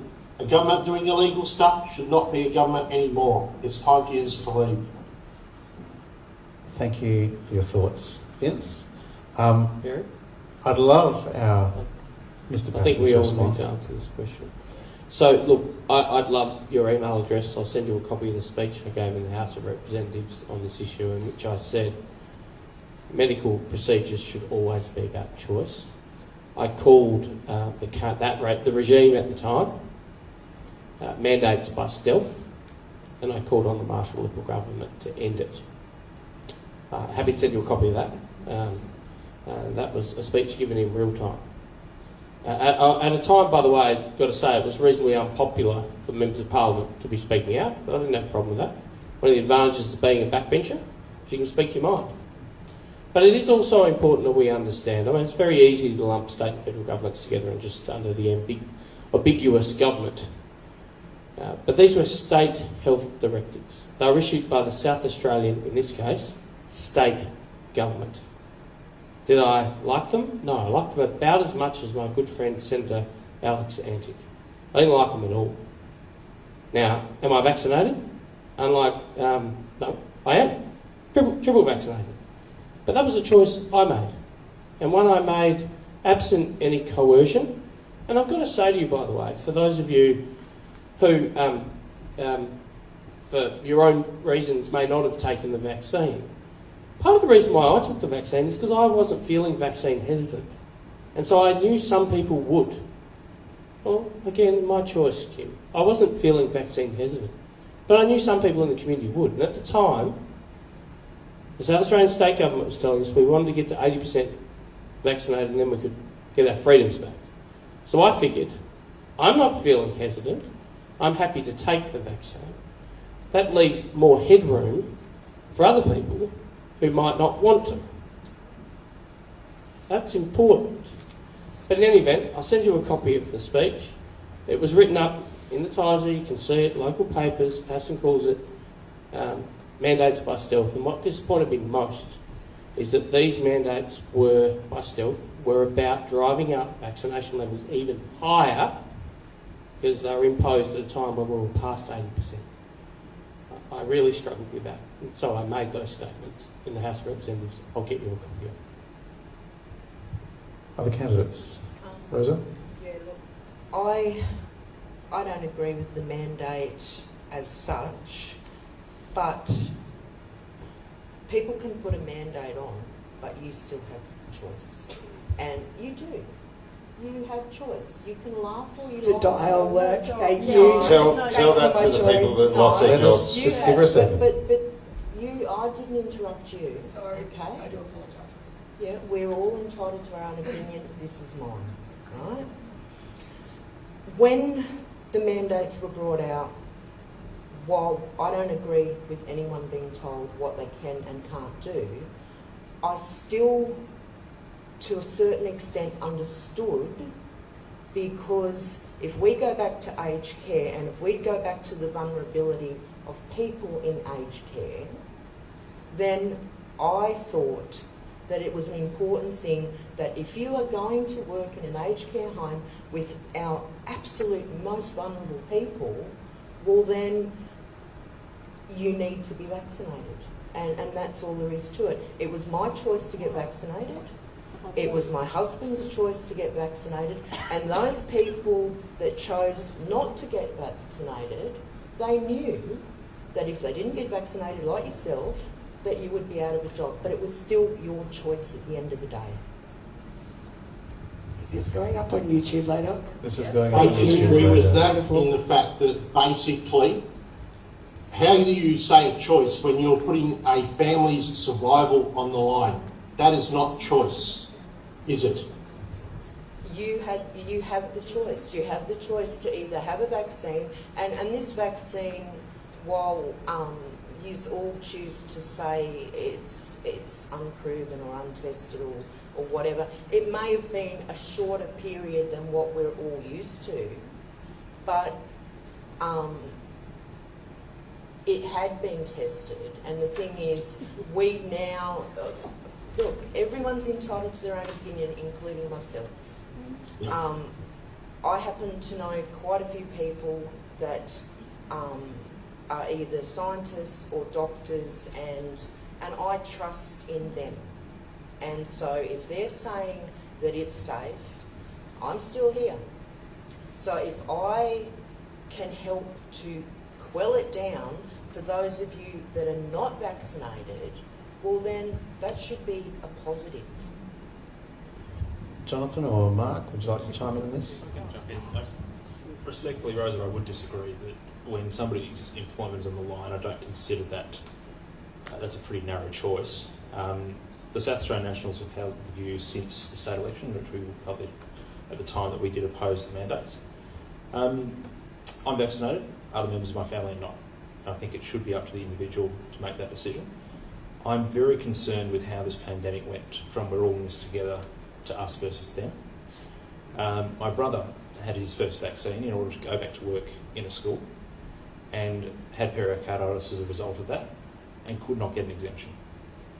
He had his second vaccine on a cocktail of drug, anti-inflammatory drugs. Now there seems to be quite a narrow-mindedness from some in our medical profession that there's perhaps a bit of a blinding to individual cases, and I think we've seen that in the handling of the pandemic overall. There's been a one-size-fits-all approach to it, and while that could be excusable in the early stages as everybody's grappling with how to deal with things, I think once we're a few years in that there should be certainly methods and procedures in place to deal with variation and so forth. Isn't it not an issue anymore now anyway? Because it's my understanding that people have been allowed to go back. I'm still sitting here, so I'm not working with kids that don't have any family members, So Rosa, it's morphing very quickly into employers imposing the rules. So it remains an issue, disappointingly, I would say.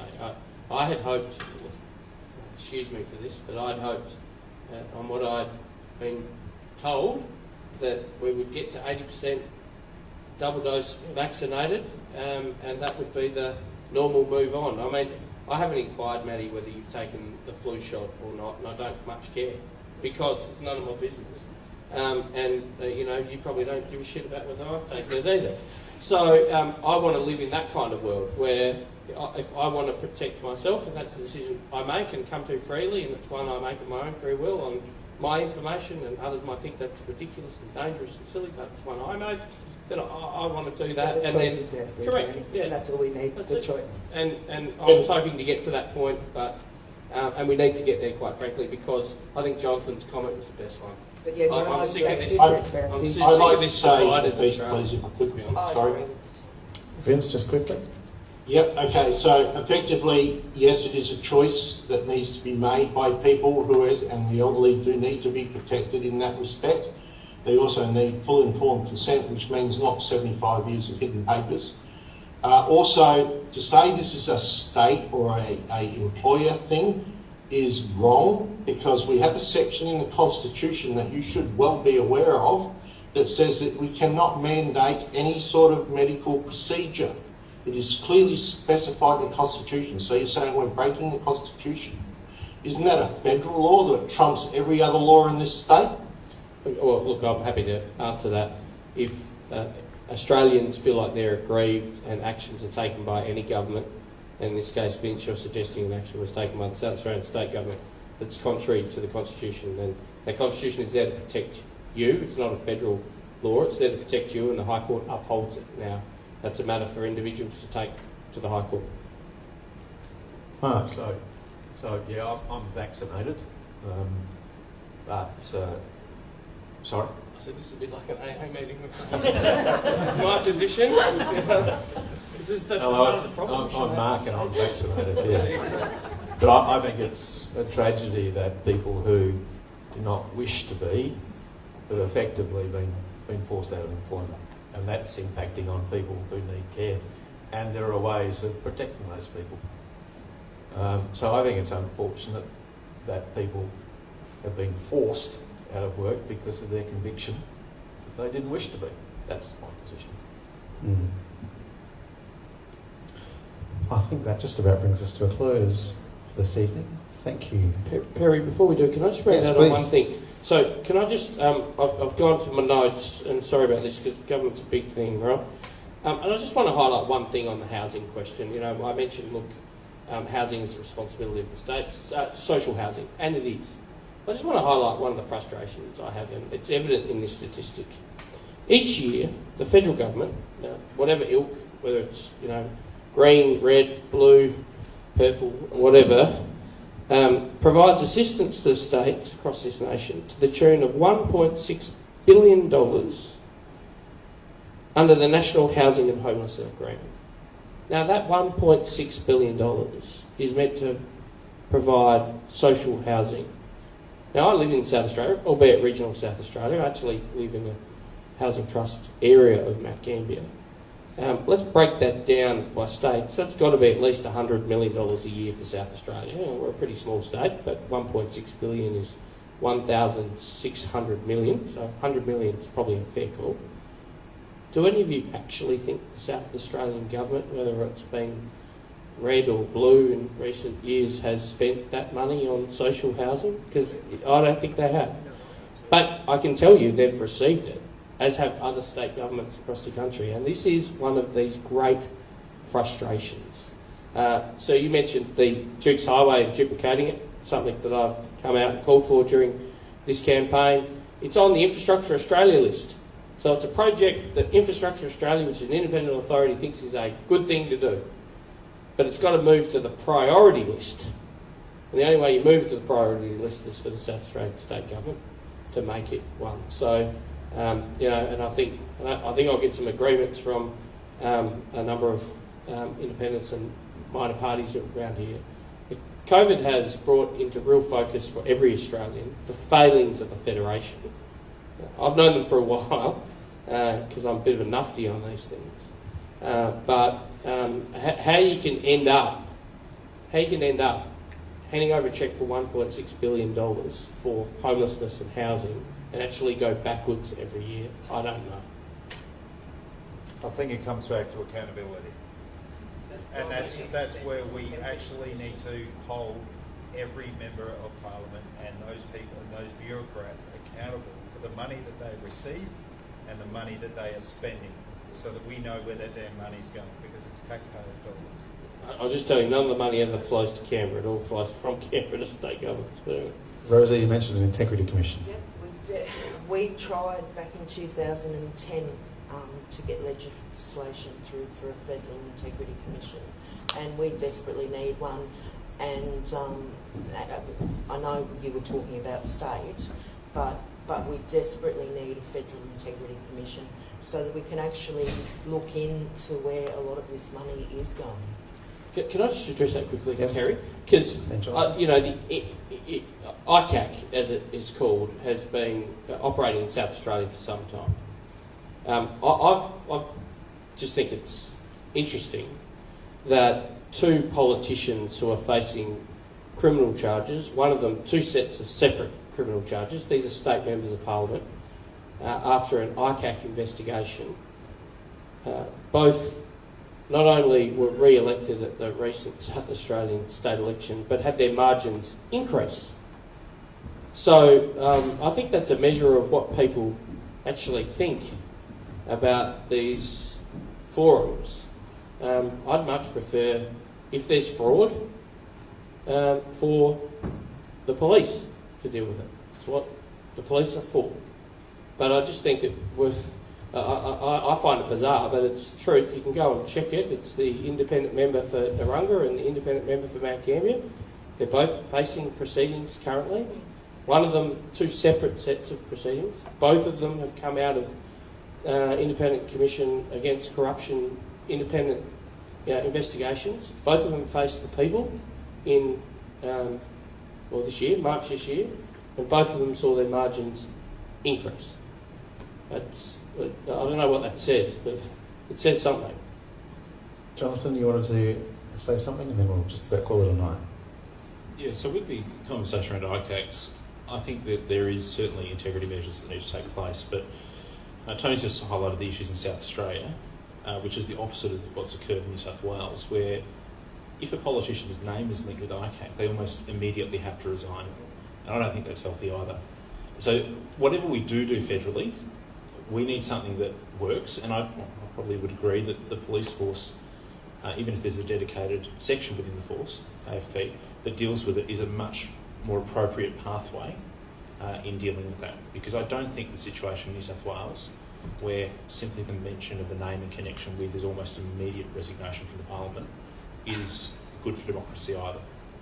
Yeah, well, I don't agree. I still think we need a federal ICAC, and I think we need one with teeth. And I think talking about the New South Wales one, she didn't have to resign. She chose to resign.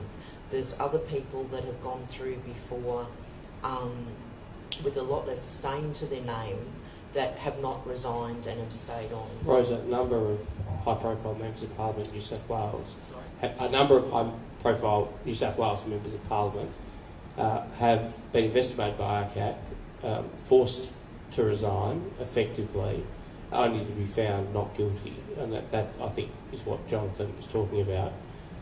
The New South Wales members of Parliament that are actually in prison, and there is a branch, I won't say, a branch of a particular a branch of the Labor Party at Silverwater, I think. There's a fair number of them, but we shouldn't.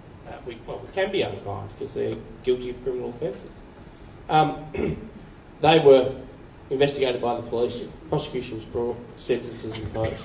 I think that's what happens to every Australian, and I think it should happen to politicians just like every Australian. I've got to tell you, when a judge comes to sentence someone for a dishonesty, and Mark will confirm this, he worked in the profession with me, when you are in a position of trust and privilege, penalties are higher, and they should be, because that's the whole point. As a society, we invest trust in the bank manager. If the bank manager does the bank job, they get a more significant penalty than someone who isn't in that position of trust and doesn't have the keys to the vault.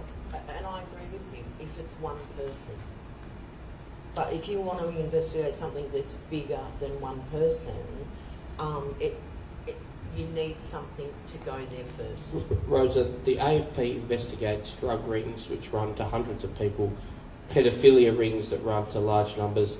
They're capable of investigating large numbers of people coincidentally. And they've got the powers to investigate politicians, and they should use them. We will agree. How about great. another option? Why don't we change the legislation so that the people can do recall elections on their politicians that they don't trust? How about that option? Maybe that makes them more answerable than anything else. I don't know what a recall election is, but I'm prepared to confidently say this to you all tonight. The individual who's subject to the most level of transparency in this whole room is me. You can go to the internet, you'll see what I'm paid, you'll see every expense that comes out of my office. These are all legislated transparency measures. It's the reason why one of my colleagues, for example, had a story in the paper saying that he was charging taxpayers for nights accommodation in Adelaide. That wasn't some clandestine investigation, it's on the internet. And so, you know, I'm happy to be subject to that. And by the way, you might not know how intrusive these are, but I have to list everything I own. I have to list every gift I get above a value of $300. I have to list every donation. And all of this is perfectly appropriate. Now, with that transparency and with the full force of the Australian Federal Police and the fact that, let's face it, politicians aren't people's favourite people, so if I'm doing the wrong thing, people are going to run off to the police and make a complaint. I think we've got these systems in place. We cannot have a system where just because you're called before the ICAC and your name is published in the paper, you are guilty and have to prove your innocence and lose your career as a result of it. It is hard enough. I know we've got 8 fabulous candidates and 1 member, Peri, running for this election. I think it's great. Democracy in full flight. But I've got to tell you, it's not that easy to attract people to politics because of this transparency stuff. And I think it should be there. But to then say to them, well, look, you might be subject to this unique court that will have its hearings in public and it will be published in the paper. And if you're ultimately found not guilty, there'll be a couple of columns at page 75. There'll be a lot of very good people, Rosa, including in your party, mate, who go, you know what, I'll let someone else try that. At any rate, we have some varied opinions on the stage, in the room and in the community, I'm sure. As Tony said, democracy is a wonderful thing. We all have the opportunity, those of us over 18, to cast a vote this Saturday and choose who should continue or serve as the member for Barker for the next few years. I'd hate to draw what's been a really good back and forth debate to a close, but yes, we do have to get back to far-flung corners of the very large electorate of Barker.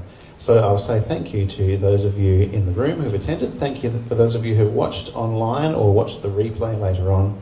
And thank you especially to the candidates who have attended, including Vince on the video link. Please say thank you. Thank you very much, everybody, for doing that. I appreciate the chance to speak, and thank you, Peri, for organising this. It was a great event. Thank you very much. Thank you, everybody. And of course, you'll be able to read a write-up of this evening's debate, an abridged version at Murray Bridge News, and full election results as we go through the weekend. So be sure to tune into www.murraybridge.news, jump on the Facebook page, the Instagram, all that stuff. You'll find us. We're around the place. So thank you once again and have a wonderful night.